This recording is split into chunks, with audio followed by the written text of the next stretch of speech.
빙 내가 된다는 거, 사이보그 인공지능 데이터, 인간 의식을 탐험하다. 각성과 별개로 의식의 수준을 측정하는 능력은 과학적으로 중요할 뿐만 아니라 신경과 의사와 환자의 판단을 바꿀 수 있다는 점에서 마시민이 2013년 연구는 PCI로 식물인간 상태와 채소 의식 상태를 구별할 수 있음을 이미 보여주었다. PCI 같은 측정법이 이런 맥락에서 매우 강력한 힘을 발휘하는 까닭은 겉으로 드러나는 환자의 행동에 의존하지 않기 때문이다. 단순한 각성은 행동으로 정의할 수 있다. 병원에서 신경과 의사가 환자가 큰 소리나 발을 꼬집는 등의 감각 자극의 반응에 나타나는 행동으로 환자의 각성 상태를 추측한다. 하지만 의식은 내면의 주관적인 경험으로 정의되므로 겉으로 드러나는 행동과는 간접적으로만 연관된다. 뇌 손상 환자의 의식 상태를 결정하는 표준 임상 접근법은 여전히 환자의 행동에 의존한다. 일반적으로 신경의사는 환자가 감각 자극에 반응하는지 뿐만 아니라 지시에 반응하거나 자발적인 행동을 하는지 등을 살펴서 환경과 상호작용할 수 있는지를 평가한다. 환자가 손을 들고 주먹을 쥐세요처럼 두 가지 이어진 지시를 따를 수 있고 자신의 이름과 날짜를 분명히 말할 수 있으면 완전히 의식이 있다고 본다. 하지만 이런 접근법의 문제는 내면의 삶에 있어도 밖으로 표현하지 못하는 환자도 존재한다는 사실에 있다. 행동으로만 추론한다면 이런 환자는 놓치고 실제로 의식이 남아있는데도 의식이 없다고 잘못 진단할 수 있다. 전신마비 상태인데도 의식은 완전히 남아있는 락드인 증후군, 이 극단적인 사례다. 이 희귀병은 뇌 아랫부분, 척수 윗부분 사이에서 있는 몸과 얼굴을 근육을 조절하는 뇌간이 손상을 일어난다. 락드인 증후군 환자는 기구간 해부학적인 의견으로 제한적이지만 눈을 움직일 수 있다. 이처럼 쉽게 놓칠 수 있는 가난한 행동 덕분에 환자는 락드인 증후군으로 제대로 진단받고 소통할 수 있다. 1995년 뇌출혈 락드인 증후군을 겪게 된 엘러 편집장 도미니크 보비는 이렇게 눈을 움직이는 방법으로 잠수정과 나비라는 책을 썼다.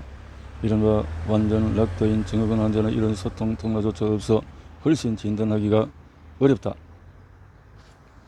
행동으로 유추해보면 락드인 증후군 환자는 의식이 완전히 소실되었다는 잘못된 진단을 받기가 쉽다. 하지만 보비 같은 사람을 뇌 스캐너에 넣어서 관찰하면 전반적인 뇌 활동은 거의 정상임을 알 수 있다. 마시미리의 2013년 연구에서 락드인 증후군 환자들은 같은 연령대의 건강한 대조군과 구별할 수 없을 정도로 PCI 값을 나타냈다. 이 결과는 락드인 증후군 환자들의 의식이 온전하다는 사실을 나타낸다. 식물인간 상태와 채소 의식 상태 같은 삶과 죽음 사이의 중간 지대에서는 문제가 더욱 어렵다. 이런 경계 지대에서는 의식의 행동 징후가 아예 나타나지 않거나 일관되지 못하여 뇌 손상이 너무 광범위하여 뇌 스캔으로도 결론을 내리지 못할 수가 있다. PCI 같은 측정법이 진단의 판도를 바꿀 힘은 바로 여기에 있다. 의식이 있다는 PCI 값을 나타내는 환자라면 다른 모든 정황상 의식이 없어 보여도 다시 살펴볼 만하다. 마시민이는 최근 PCI 측정법으로 인생이 달라진 한 남성의 사례를 내게 말해주었다. 이 남성은 머리를 크게 다쳐서 밀라노의 한 병원에 입원했다. 그는 간단한 질문이나 지시도 반응하지 않아 식물인간 상태라는 진단을 받았다. 하지만 남성의 PCI 수준의 의식이 있는 건강한 사람만큼 높았다. 락드인 증후군 상태도 아니었기 때문에 더욱 당황스러운 결과였다. 임상 팀은 결국 이 남성의 가족이 사는 북아프리카 이탈리아로 여행 온 삼촌을 찾아냈다. 삼촌이 조카와 아랍어로 대화하기 시작하자 즉각 반응이 나타났다. 남성은 농담에 미소 짓고 영화를 볼 때 엄지손가락을 치켜들기 시작했다. 남성은 사실 계속 의식이 있었던 것이다. 다만 이탈리아인은 아무런 반응을 보이지 않았을 뿐이다. 왜 그랬는지 알 수 없다. 마시민은 이 남성의 이탈리아는 전혀 모르는 듯 문화적인 태만을 보이는 이상한 사례라고 생각했다. PCI로 명백한 정기적인 메아리를 측정하지 않았다면 이 환자 이야기의 결말은 전혀 달랐을 것이다. 그런데요, 이런 검사가 안 되어버리면 그냥 완전히 식물인간으로 처방해서 그냥 완전히 그 속에서 고통스러운 사형이 되어버렸겠네요. 음?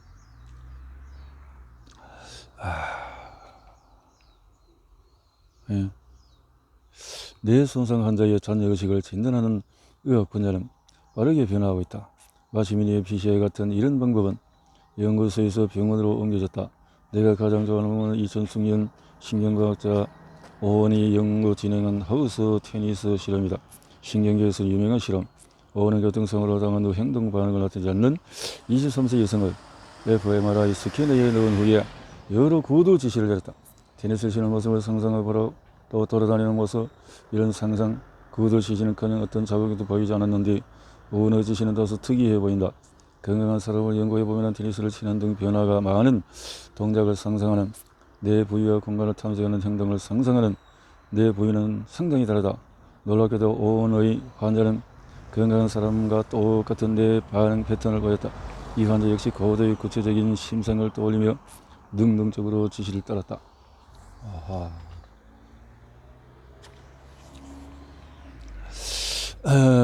이것은 의식이 없는 상태에서 이런 행동을 하기는 거의 불가능하므로 옳은 것들을 드러난 환자의 행동만 보고 식물 인간의 상태를 내린 진단이 틀렸습니다. 사실 이 환자는 의식이 있다고 결론을 내렸다. 예컨대 오원 연구진은 뇌 스캐너의 용도를 바꿔서 환자가 신체보다도 뇌를 이용해서 환경과 상호작용할 수 있도록 도운 셈이다. 이어지는 연구들은 한 발 더 나아가서 오원의 방법을 진단할 뿐 아니라 의사소통에도 이용했다. 2010년 마틴 몬티가 주도한 연구에서 식물인간 상태로 진단받은 환자들은 어떤 질문에 예라고 대답하려면 테니스 치는 상상을 하고 아니오라고 대답하려면 집안을 돌아다니는 상상을 하는 방법으로 질문에 예, 아니오로 대답할 수 있었다. 힘든 소통 과정하지만 자신을 뒤바꿀 만한 발전이었다. 의식이 있자는 반응이 없어 신경과 병동이 또 요양을 해서 잊힌지 시들어가는 사람이 얼마나 많나 알 수가 없다. PCI보다 오래된 오원의 방법은 더 많이 연구되었는데 최근 분석 결과에 따르면 식물인간 상태인 환자의 10에서 20%는 숨겨진 의식을 어떤 형태로든 유지하고 있다.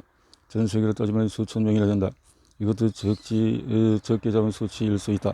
오원 검사를 통과하려면 환자가 언어를 이해하고 일정 기간의 심상을 나타내야 하는데 의식이 있어도 그렇게 할 수 없는 환자가 있을지 모른다. 그러므로 환자의 어떤 것을 하라고 요구하지 않고도 잔여 인식을 감지할 수 있는 PCI 같은 새로운 방법은 특히 중요하다.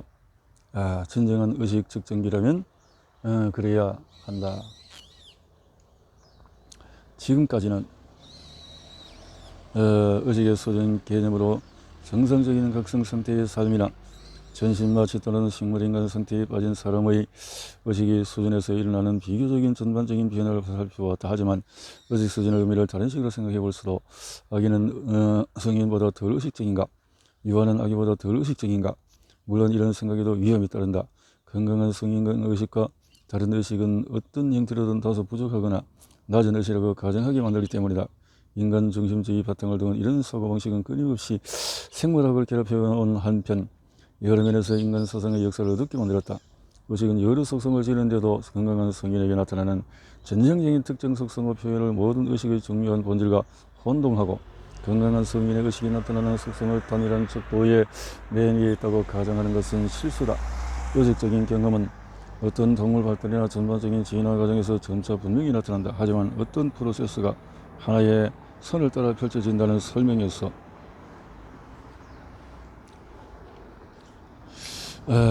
당신하고 내가 된다는 것은 곧 인간이라는 이상에 도달하는 것이라고 보는 설명으로 건너뛰는 것은 분명히 상당한 비약이다. 내가 이 장을 시작할 때 지식일된 의식과 온도의 비유처럼 의식을 이렇게 보는 방법은 제한적이다. 의식을 불이 켰다 꺼진 것처럼 뭐 아니면 돌아볼 것인가, 아니면 의식이 있는 상태와 없는 사이에 명확한 경계가 없는 점층적인 것으로 볼 것인지 묻는 질문도 비슷하다. 이 질문은 마치 중에서 감각이나 꿈꾸지 않는 수면에서 깨어날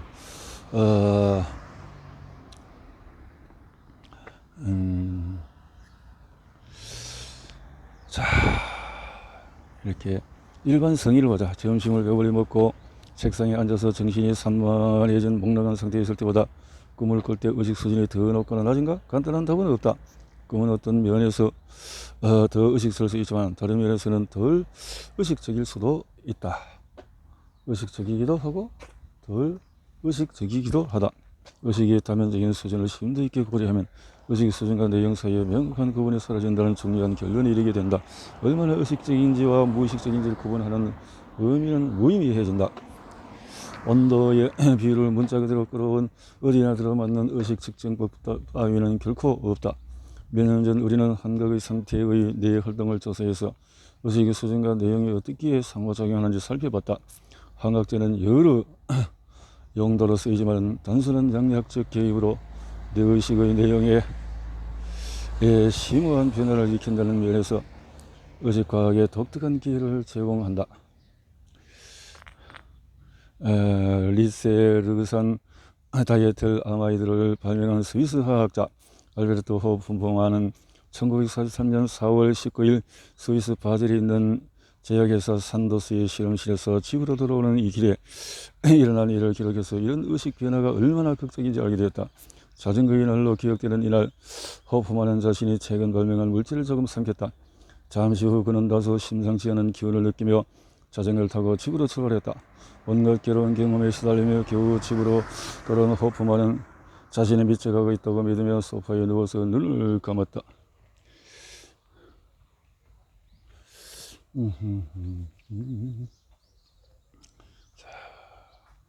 나는 감은 눈 속에서 이어지는 희한한 색채와 행태의 향연을 조금씩 즐기게 되었다. 만화경처럼 변화무쌍하고 환상적인 영성이 밀려들고 다채롭고 뭔가 낯선 모양을 잃었다 풀리고 백색의 분수처럼 폭발하며 끊임없이 흐르고 다시 정렬하다가 합쳐졌다.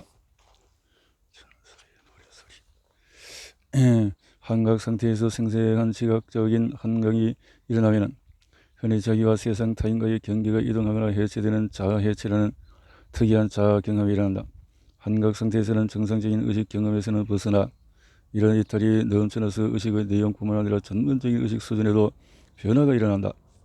임페리얼 칼리지 런던의 로빈 카하트 해리스와 오클랜드 대학교의 스레시 무투크 마리스와 시작한 실험은 여기서 착안했다.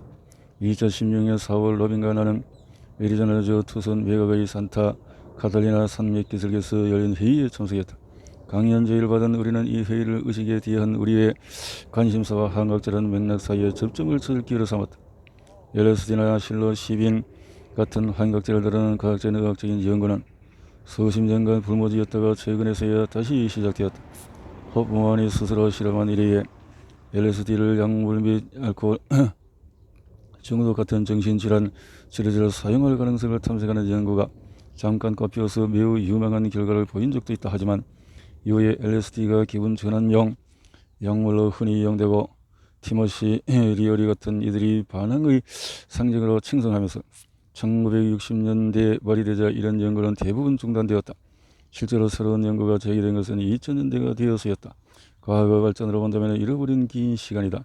신경화학 수준에서 보면 고전적인 한각적인 LSD, 실로시빈, 메스칼린 이런 것들 한각제 주로 뇌의 세로토닌 시스템에 영향을 미친다. 세로토닌은 뇌의 주요 신경들 중 하나인데 뇌회로 전달에 통과하면 유령간의 의사소통 방식에 영향을 미치고 한각제는 뇌의 여러 부분에서 세로토닌 수용체인 5-HT2A에 강하게 결합해 세로토닌 시스템에 영향을 미친다. 한각제 연구의 주요 과제 중에 하나는 이런 수준의 양리학적인 개입이 어떻게 전반적인 뇌 활동을 바꿔서 의식적 경험에 심오한 변화를 일으키는지 이해하는 것이다. 로빈 연구진은 한각 상태가 미약 대조금보다도 뇌역학의 현저한 변화를 일으키는 사실을 발견한 바 있다. 한각 상태에서는 평상시에 함께 작동하는 휴지기 네트워크가 해체되고 다소 독립적인 다른 영역이 서로 연결된다. 전반적으로 정상 조건에서 특징적인 뇌 연결 패턴이 붕괴한다. 로빈은 자기와 세상의 경계가 흐려지고 감각이 뒤섞이는 붕괴가 한각 상태의 특징이라고 했다. 우리는 로빈이 수집한 데이터가 서식스 대학교의 우리 팀에서 수면과 마취에 대해서 살펴본 알고리즘 복잡도 분석과 딱 맞아떨어진다는 사실을 발견했다. 특히 로빈은 우리에게 필요했던 방법인 시간 분해 능력이 높고 필요한 뇌 영역을 살필 수 있는 뇌 자도를 이용해서 뇌를 스캔했다. 로빈은 실로시빈이나 LSD 저용량 케타민을 복용한 실험 참가자의 뇌 활동을 MEG로 측정했다. 고영양 케타민은 마취제로 작용하지만 저영양 케타민은 환각 효과가 더 크다. 환각성을 헤맬 때처럼 의식의 내용이 급격히 변하면 의식 수준의 측정값은 어떻게 달라지는가? 우리는 로빈의 데이터로 이 질문에 답할 수 있었다. 서식스 대학교의 마이클 스카트너 베일럿은 앞서 언급한 실로시빈 LSD, 저용량 케타민으로 유도한 세 가지 환각 상태에서 내 여러 영역의 MEG 신호가 나타내는 알고리즘도 복잡도 변화를 계산 명확하고 놀라웠다. 실로시빈 LSD, 케타민은 모두 위약 대조금보다 알고리즘 복잡도를 증가시켰다. 환각 상태에서 휴지 각성 상태의 기준선에 비해 의식 수준이 증가한다는 사실을 밝힌 것은 처음이다. 수면이나 마취 상태의 의식장애 등 다른 경우에서는 이 수치가 감소했다. 이 결과를 이해하려면 우리가 사용한 알고리즘 복잡도 측정법이 해당 내 신호의 무작위도, 신호 다양성을 가장 잘 측정하는 방법이라는 사실을 기억해야 한다.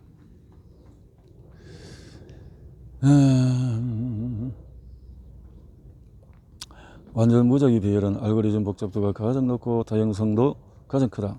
따라서 흔히 환각에 빠진 사람이 지각적인 경험을 자유롭게 재구성하듯이 환각 상태에 내 활동한 시간에 따라서 점점 무작위로 바뀐다. 이런 연구 결과는 로빈 이전의 연구를 뒷받침한다. 또한 의식의 수준과 의식의 내용이 어떻게 연관되는지 새롭게 밝힌다. 의식 수준의 측정값이 환각 상태의 특징인 광범위한 의식 내용의 변화와 일치한다는 결과도 있다. 의식 수준의 측정값이 의식 내용의 변화에 민감하게 반응한다는 사실은 의식의 수준과 내용이라는 두 측면이 서로 별개가 아니라는 사실을 분명하게 보여준다. 환각 연구결과는 혼란스러운 전망도 나왔다. 알고리즘 복잡도로 측정한 뇌의 활동이 최대한 무작위해지면 환각 경험도 최대가 될까? 아니면 다른 의식 수준으로 건너뛸까? 예상하기 어렵다. 프리 재즈가 어느 지점에 이르면 더는 음악이 아니게 되는 것처럼 뇌 속의 뉴런이 동시에 무작위로 발화하면 의식적 경험이 아예 일어나지 않는 것처럼 보일 수도 있다.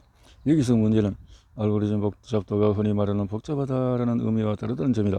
복잡도는 무작위도와 다르다.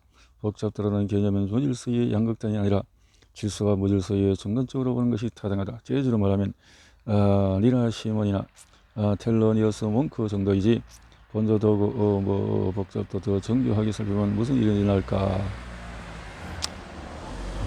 전문성이 아니니까 음악에 대해서 나의 지도교수이자 스승이었던 제럴드 터너니는 1998년 사이언스 이런 내용을 발표했는데 나는 약 20년 전 이 논문을 읽었던 것을 아직도 기억을 한다. 20년 전에 이 논문을 읽었다는 거죠.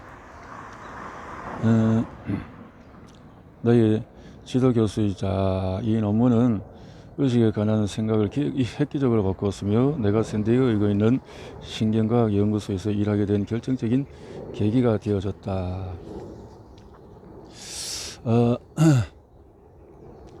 토너니와 에델만은 빨강을 본다 같은 단일한 의식적인 경험 사례에 초점을 맞추는 의식의 신경 상관물 접근법을 취하는 대신에 의식적인 경험의 일반적인 특징이 무엇인지 질문했다.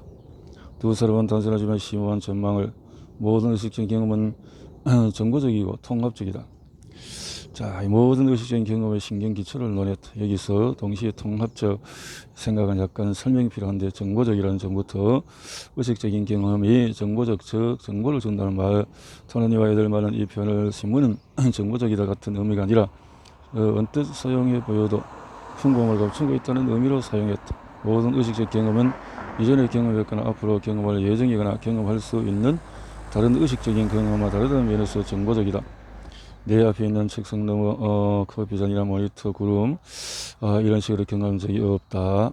일어날 수 있는 수많은 의식적 경험 중에서 단 하나의 의식적 경험, 따라서 모든 의식적인 경험은 불확실성을 크게 줄인다. 특정한 의식적 경험의 정보성은 그 경험이 얼마나 풍부하고 상세한지 또 그 경험을 하는 사람이 얼마나 깨우침을 주는지 알려주는 기능을 하지 않는다. 롤러코스터를 타면서 딸기를 먹으며 니나 시몬의 음악을 듣는 경험은 조용한 방에서 아무것도 하지 않고 눈을 감고 앉아있는 등 다른 여러 경험을 배제한다. 각 경험은 가능한 경험의 범위에 대해 불확실성을 딱 그만큼 줄인다.